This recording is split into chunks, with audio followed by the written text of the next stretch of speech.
Hi, this is Ken's Perfect Jams, and today I'm going to share another recipe with you that features one of the jams that you can find on my website.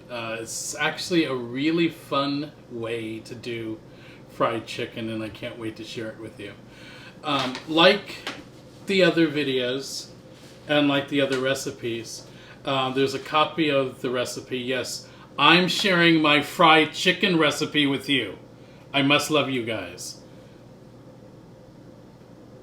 Anyway, you can download a copy of this recipe, my fried chicken recipe, on a link in the description box that's on this video. And yeah, I'm actually going to share this with you guys. I'm still amazed at that. Anyway, never mind. Let's get on with it.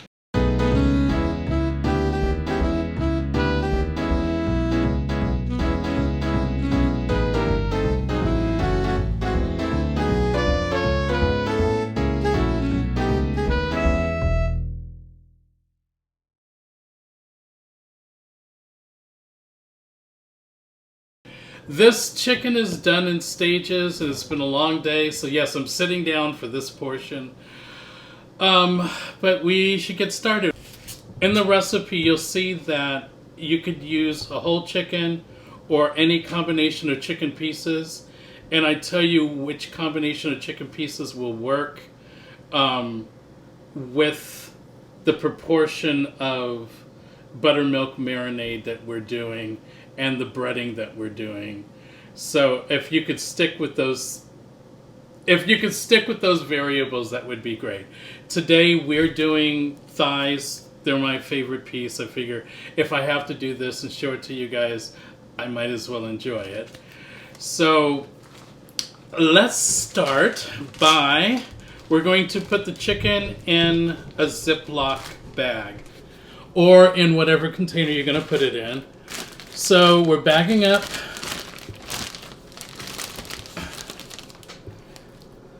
We're bagging up the chicken.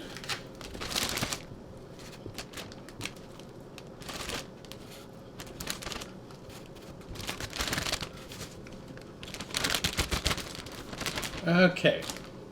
Once the chicken is in the Ziploc, then it's the salt.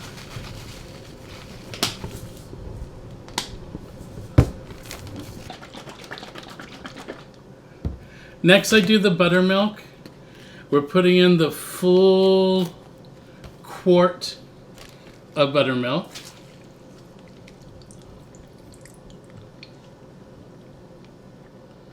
Now it's hot sauce time.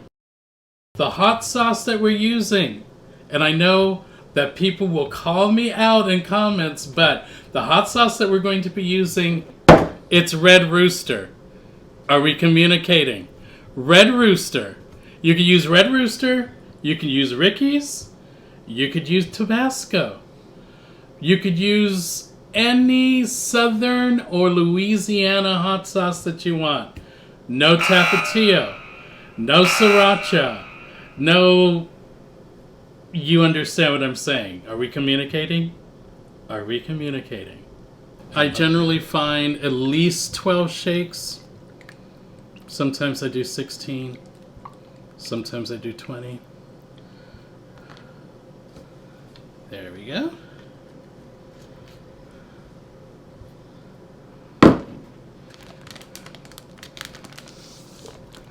We'll seal the bag.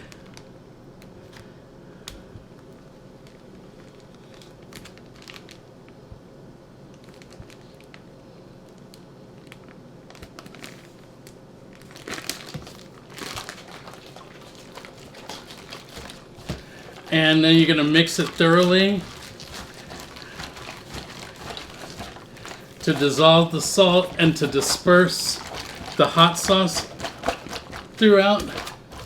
You'll know that you have reached your goal when your buttermilk is a nice peachy color.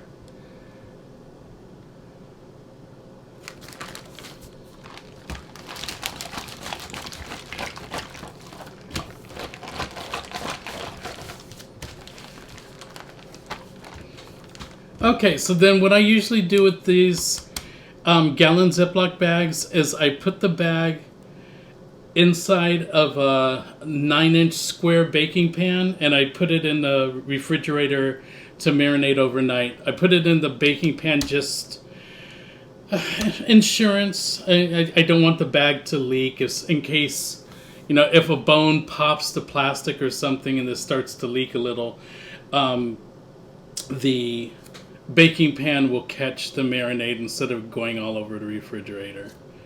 So, fully mixed buttermilk, hot sauce, salt. That's all we need at this point to get some amazing fried chicken on the path. We are now on the path. The train has left the station. Tomorrow I will show you how to bread the chicken, how to fry the chicken, and then the touch that I love, which is once the chicken is fried, I glaze it with the pepper jelly, with my twisted pepper jelly. And it goes in the oven with the glaze for another 10 to 15 minutes. So you get this beautiful pepper jelly glazed fried chicken. It is out of this world. So until tomorrow morning. We're continuing with my fried chicken. Last night, I showed you how to marinate it, and it's been sitting in the marinade overnight in the refrigerator. And today we are going to we're going to put a coating, we're going to put a breading on the chicken, and we're going to fry it up, and then we're going to glaze it with the twisted pepper glaze. So, the way... Oh shoot, there's a hole in the bag. Figures. Okay, I'll just have to be a little careful. The way that my grandmother breaded chicken is the same way I bread chicken.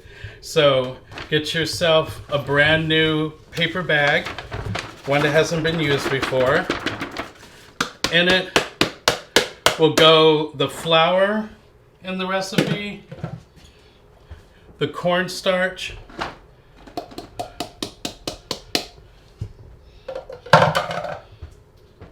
and all of the remaining herbs and spices that were listed in the recipe. There's a whole laundry list of them, but they all go in.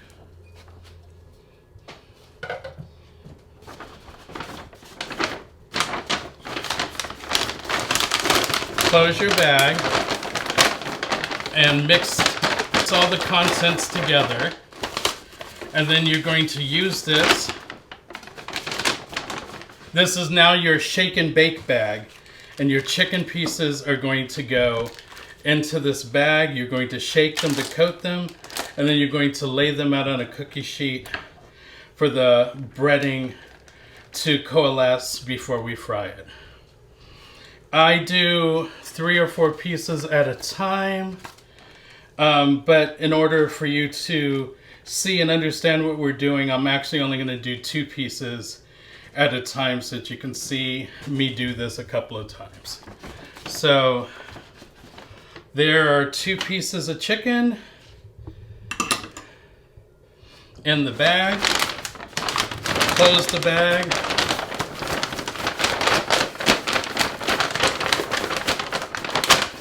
Shake to coat the chicken. And then with tongs, just pull it out of the bag.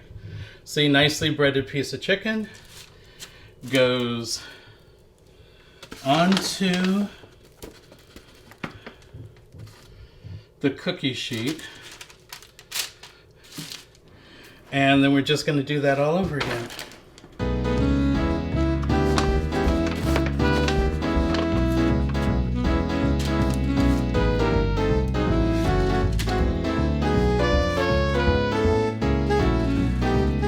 Once you're done, you won't need this buttermilk marinade anymore, and you could just toss it.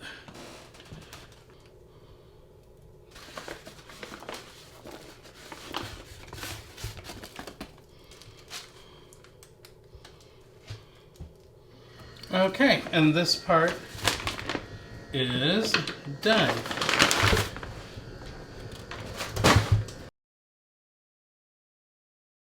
Okay, at this point, we're going to let the chicken sit for 15 to 20 minutes. Right now, if you look at them, you can see the flour looks pretty dry. We're going to let them sit until the buttermilk and the flour and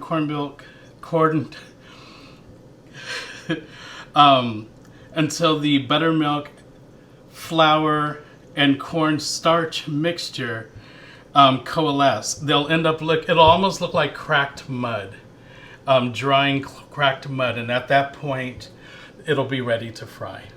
Okay, so looking at the chicken, you can see that the flour isn't as apparent as it was before. It looks a little damp actually, and that's what we're going for. So I have some peanut oil heating on the stove, and we're going to do probably 3 pieces of chicken at a time.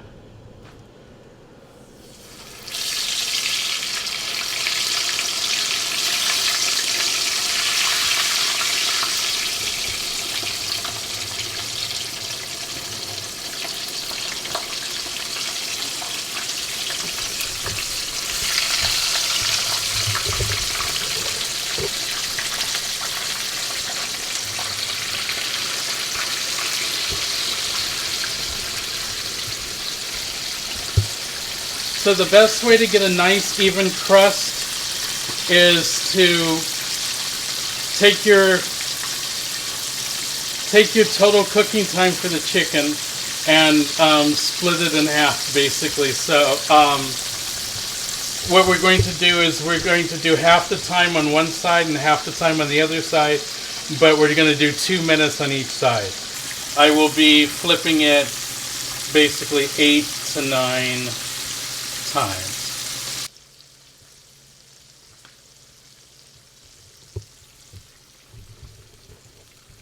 Smells good.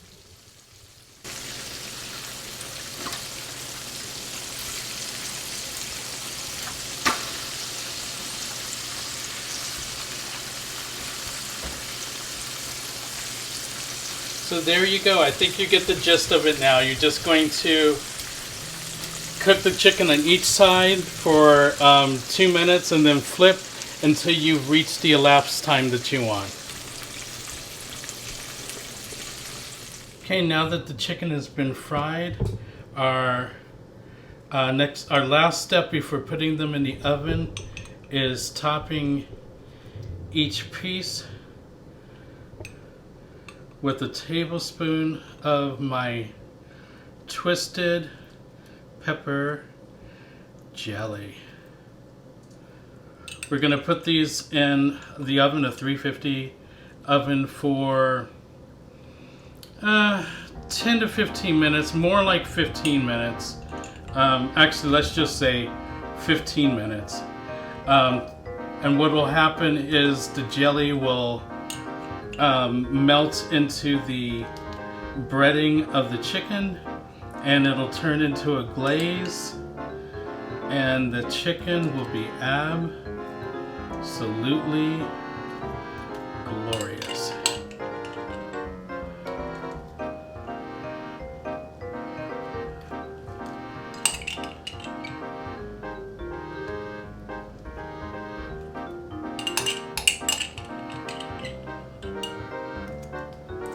There we go. 350 degree oven, 15 minutes.